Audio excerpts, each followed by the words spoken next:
So guys, जैसा कि हमने पिछले एपिसोड में देखा, जियोयान ने ब्लड लोटस पिल बनाने के लिए सारे मटेरियल हासिल कर लिए और वो हेवनली फ्लेम हासिल करने के लिए टेगर रेगिस्तान की तरफ निकल गया। रास्ते में याओ लाओ ब्लड लोटस पिल को बनाने लग गए थे। शिंग मास्टर और कांग को इस बात का पता चला तो उन्होंने उन पर हमला कर दिया, मगर मास्टर ने उन दोनों को खत्म कर दिया था। फिर अब हम देखते हैं कि जियोयान द ग्रेट टेगर डेजर्ट में पहुंच गया था, जहाँ एक बॉन्ड फायर जलाकर बैठा हुआ होता है। उसने एक लिजार्ड डीमन बीस्ट का शिकार किया था। मास्टर कहते हैं कि ये बीस्ट शातिर हो सकते हैं, लेकिन ये मानव स्वभाव की क्रूरता की तुलना में कुछ भी नहीं है। जियोयान कहता है कि आप ठीक कह रहे हैं, सही समय पर निर्णय लेना बहुत इम्पोर्टेंट है। मास्टर कहते हैं कि तुम उस आखिरी मुलाकात से काफी बड़े हो गए हो और तुमने मानव स्वभाव का बदसूरत पक्ष देखा है, इसलिए याद रखना, किसी खतरनाक स्थिति का सामना करते समय कभी भी ऐसे व्यक्ति पर भरोसा न करें जिस पर आप पूरी तरह से भरोसा नहीं कर सकते।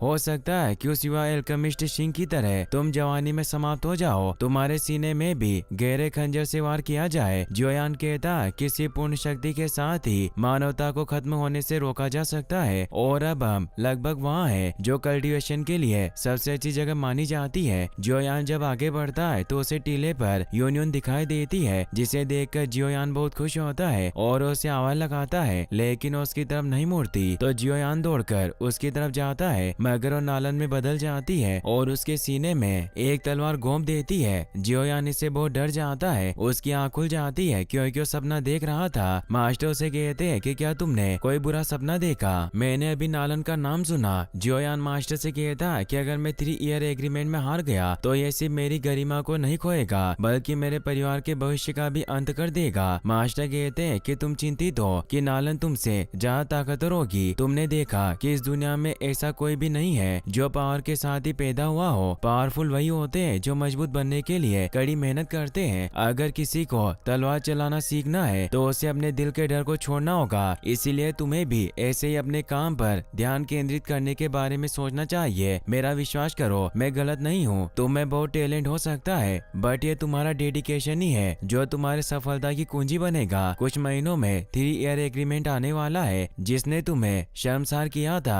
अब तुम उस एहसान को वापस करने की स्थिति में हो। जियोयान कहता है कि आपकी सलाह के लिए धन्यवाद मास्टर। अगले सीन में हम देखते हैं कि जियोयान टेगर रेगिस्तान में हेवनली फ्लेम की तलाश में निकल पड़ता है। जियोयान को हड्डियों के ढांचे में बना एक घर दिखाई देता है। जियोयान पास जाकर देखता है तो उसे पोस्टर से पता चलता है कि यहाँ एंशिएंट मैप्स मिलते हैं। मास्टर जियोयान से कहते हैं कि सही समय है, हमें टेगर डेजर्ट का नक्शा खरीदना चाहिए और हमें पानी की भी आवश्यकता होगी। हो सकता है कि यहाँ सांपों का एंटीडोट भी मिल जाए। जियोयान कहता है कि क्या इस रेगिस्तान में सांप है? मास्टर बताते हैं कि टेगर रेगिस्तान में बहुत से स्नेक मैन रहते हैं जो आधे मानव और आधे सांप की तरह नजर आते हैं। वो जहर से हमला करने में माहिर है, इसीलिए सावधान रहने में कोई दर्द नहीं होता। जियोयान अंदर आ जाता है जहाँ उसे रिसेप्शन पर बूढ़ा आदमी नजर आता है जो अपने काम में व्यस्त था। जियोयान कहता है कि मैं नक्शा खरीदना आया हूँ, मगर वो उसकी बातों पर ध्यान नहीं देते। जियोयान वहीं पड़े हुए नक्शों में से टेगर डेजर्ट का मैप ढूंढने लगता है, तभी नीचे एक छोटा पेपर गिरता है। जियोयान जब उसे उठाता है तो वो देखता है कि वो लोटस डीमन फ्लेम, जो कि एक हेवनली फ्लेम थी, वो उस मैप का टुकड़ा था। मास्टर कहते हैं कि जियोयान तुम सच में एक भाग्यशाली आदमी हो, तुम्हें इस नक्शे को खोजने के लिए मेहनत नहीं करनी पड़ी। ऐसा लगता है कि तुम और लोटस डीमन फ्लेम में जरूर एक डेस्टिनी है। तभी वहाँ मौजूद बूढ़ा आदमी कहता है कि क्या तुम टेगर रेगिस्तान का नक्शा खरीदने वाले हो? जियोयान कहता है कि माफ कीजिए श्रीमान, पर क्या आप मुझे रेगिस्तान का सबसे सटीक और डिटेल्ड मैप दे सकते हैं? वो बताते हैं कि सभी मैप काउंटर पर पड़े हैं, तुम उसमें से एक चुन लो। जियोयान एक मैप को उठा लेता है और उस बूढ़े आदमी से कहता है कि मुझे आश्चर्य है कि क्या आपके पास इस विशेष मैप के और भी टुकड़े होंगे। वो बूढ़ा आदमी जियोयान से कहता है कि क्या तुमने कभी पहले इस तरह के और नक्शे देखे हैं? जियोयान बोलता है कि मैंने ऐसा केवल एक ऑक्शन हाउस में देखा था। बूढ़ा आदमी जियोयान को बताता है कि माफ करो, मुझे ये टुकड़ा विशुद्ध रूप से संयोग से मिला। जियोयान पूछता है कि क्या आप मुझे बता सकते हैं कि आपको कहां से मिला? वो बताते हैं कि मैंने रेगिस्तान से इसे खोजा था। तो जियोयान उन्हें कहता है कि क्या आप मुझे ये टुकड़ा भेज सकते हैं, मैं आपको अच्छा भुगतान करूंगा।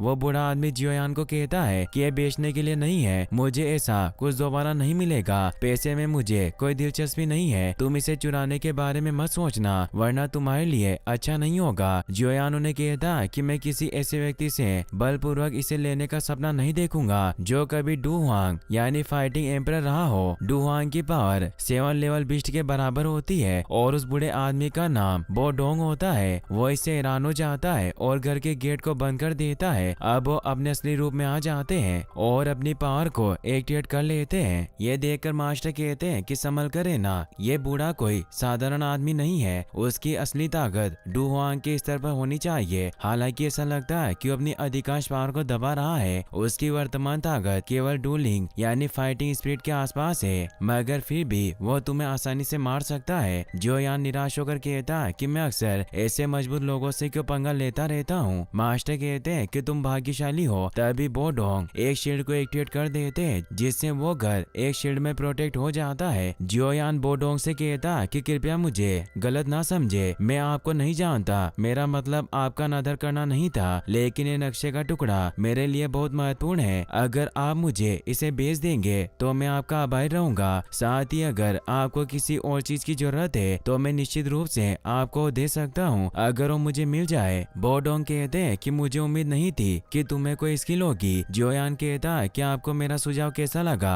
बो डोंग कहते हैं कि मैं वो मैप का टुकड़ा किसी को नहीं बेचूंगा। जोयान कहता है कि अगर आप मुझे इसे देने की जिद करोगे तो मैं इसे जबरदस्ती ले लूंगा और वहाँ से भागने लगता है, मगर बो डोंग अपनी टेक्निक से वहाँ बर्फ जमाने लगते हैं जिससे जियोयान कमजोर पड़ने लगता है। वो मास्टर से कहता है कि इस बार हम एक बड़ी मुसीबत में हैं। बो डोंग जियोयान को कहते हैं कि इस मैप के टुकड़े में बहुत रहस्य समाये हुए हैं और तुम चाहते हो कि मैं इसे तुम्हें दे दूं, वो भी बस ऐसे ही, और उस पर स्पाइक से हमला करते हैं, मगर जियोयान अपनी तलवार को ढाल बनाकर खुद को बचा लेता है, लेकिन इससे उसकी स्वॉर्ड भी जम जाती है। जियोयान पर्पल फ्लेम से स्वॉर्ड को गर्म करता है। बो डोंग तेजी से उसकी तरफ आते हैं तो जियोयान उन पर तलवार से हमला करता है, लेकिन वो अपनी कंडेंस्ड आइस मियर पावर से जियोयान को हिट करते हैं जिससे जियोयान बाहर डेजर्ट में आकर गिरता है। जियोयान खड़ा हो जाता है और देखता है कि वो पूरी जगह शील्ड से कवर है। तभी बो डोंग भी बाहर आ जाते हैं और वो बो से आइस स्पाइक बनाकर पहले एक को जियोयान पर फेंकते हैं और लगातार उन स्पाइक से जियोयान पर हमला करते हैं। जियोयान दूर गिर जाता है मगर वो वापस खड़ा हो जाता है, उसका खून भी निकल आता है। ये देखकर बो डोंग हैरान हुए, सोचते हैं कि लड़का मेरे हमले के बाद भी खड़ा हो पा रहा है। जियोयान अपने मास्टर से कहता है कि हम और ज्यादा पेशिव नहीं हो सकते और अपनी तलवार उठाकर लड़ने को तैयार हो जाता है। बो डोंग गुस्से में जियोयान पर अपने सभी स्पाइक से हमला करते हैं, मगर जियोयान अपनी पर्पल फ्लेम की मदद से सभी स्पाइक से बचता हुआ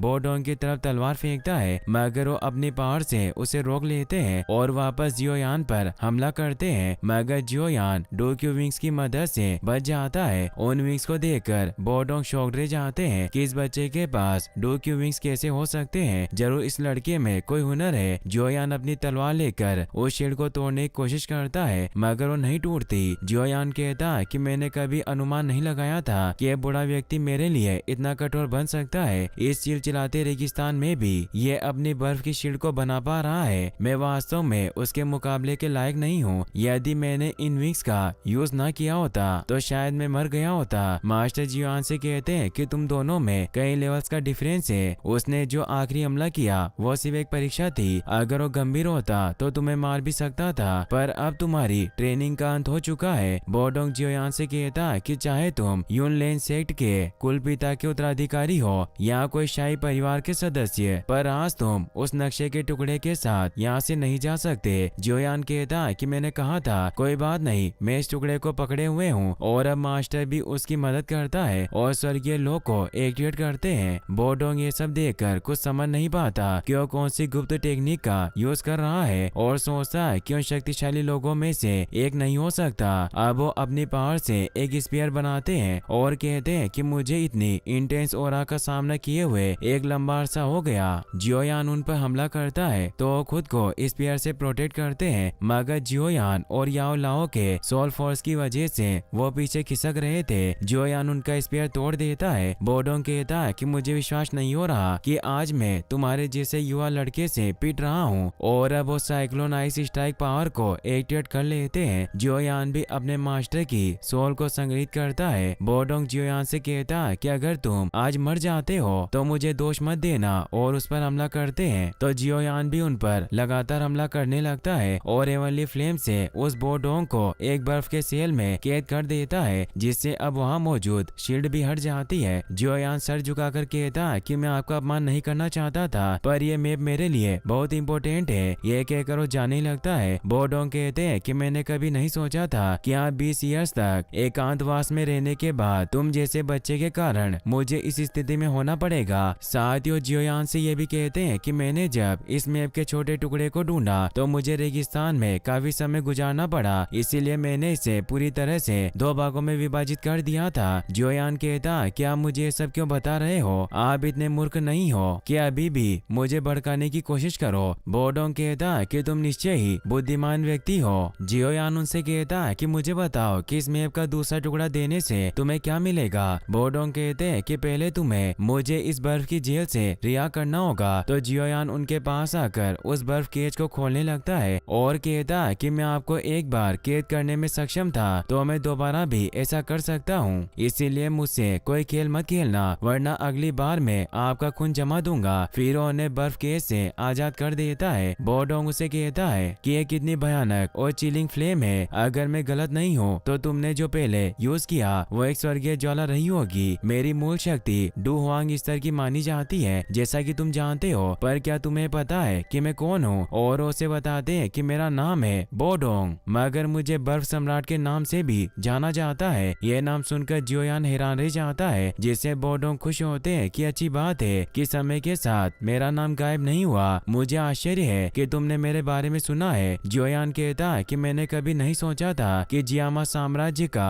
एक प्रसिद्ध डू हुआंग इस समय एक मानचित्र विक्रेता के रूप में रेगिस्तान में रह रहा होगा। बोडोंग बताते हैं कि सालों पहले मेरी मुलाकात क्वीन मेडुसा से हुई थी और तुम अच्छी तरह से याद रखना, क्वीन मेडुसा इस महाद्वीप पर टॉप रैंक के डू हुआंग में से एक है और हमारी लड़ाई से इस बात में कोई संदेह नहीं था कि मैं उससे पूरी तरह से हार गया। मेडुसा ने मुझे स्नेक सील से श्रापित कर दिया, जिससे सील मेरी शक्ति को डूलिंग स्तर तक सीमित कर रही है। जियोयान कहता कि आप कृपया मुझे ये मत कहना कि आप चाहते हैं कि मैं आपके लिए वो सील तोड़ दूं। बोडोंग कहते हैं कि मैं यही चाहता हूँ। जियोयान परेशान होता है और ने कहता कि आप मुझसे बहुत ज्यादा उम्मीद कर रहे हैं, मेरे पास इतनी भी स्किल नहीं है। बोडोंग कहते हैं कि नॉर्मली मैं तुम्हें दूसरे नक्शे के टुकड़े के बारे में नहीं बताता, लेकिन तुमने जो फ्लेम लड़ाई के वक्त यूज की, मुझे अपना विचार बदलने पर विवश होना पड़ा। मगर तुम मेरे लिए वो पिल बना सकते हो जिसकी मुझे आवश्यकता है, तो मैं तुम्हें केवल दूसरे मैप का टुकड़ा ही नहीं दूंगा, बल्कि मैं तुम्हारा एहसानमंद रहूंगा।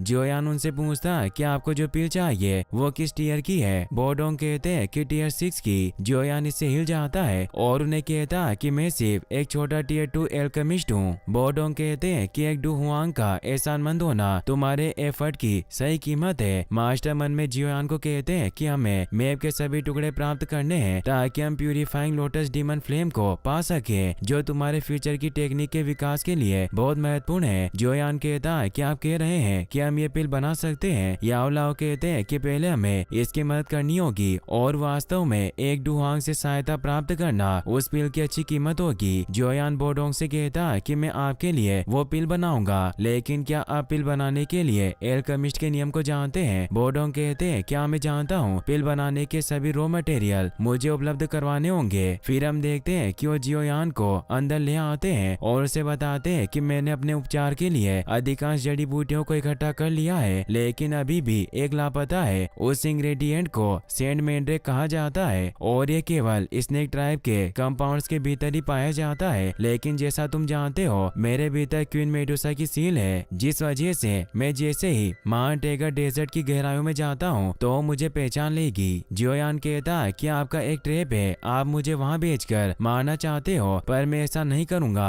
बोडोंग कहते हैं कि मेरे पास कुछ इन्फॉर्मेशन है जो तुम्हें रुचिकर लग सकती है। जियोयान पूछता है कि वो क्या है। बोडोंग बताते हैं कि मैं एक स्वर्गीय फ्लेम के बारे में जानता हूँ और तुमने टेगर डेजर्ट में हेवनली फ्लेम के बारे में कई कहानियां सुनी होगी। जियोयान उनसे पूछता है कि क्या आप जानते हैं कि टेगर रेगिस्तान की हेवनली फ्लेम कहाँ है। बोडोंग कहते हैं कि जैसा कि तुम जानते हो, मैं एक ऐसा व्यक्ति हूँ जो मैं बनाने में रुचि रखता है। मैं एक बार टेगर डेजर्ट के बाहरी क्षेत्र में चारों ओर घूमता रहा। मैं भाग्यशाली था कि मुझे हेवनली फ्लेम के बारे में जानकारी मिली। फिर मैंने इन रिपोर्टों में कई रूट्स और लोकेशन का पता लगाया जहाँ हेवनली फ्लेम स्थित हो सकती है, इसीलिए तुम मेरे मार्गदर्शन के बिना कभी उस फ्लेम को खोजने में कामयाब कामयाब नहीं होगे और सालों ऐसे ही डेजर्ट में भटकते रहोगे। इसीलिए तुम मुझसे वादा करो कि मुझे सेंट मैंड्रिक प्राप्त करने में मदद करोगे। फिर मैं अपनी फ्लेम की सारी जानकारी जो मैंने वर्षों से कलेक्ट की है मैं उन्हें तुम्हें सौंप दूंगा। जोयान उनके साथ डील कर लेता है और इसी के साथ ये एपिसोड यहीं पर खत्म हो जाता है। गाइस, अगर आप इसका नेक्स्ट पार्ट भी जल्दी देखना चाहते हैं तो इस वीडियो को लाइक करने के साथ साथ चैनल को सब्सक्राइब जरूर कर लें। और आपको हमारे वीडियो कैसे लग रहे हैं हमें कमेंट बॉक्स में बताना ना भूलें। Thanks for watching.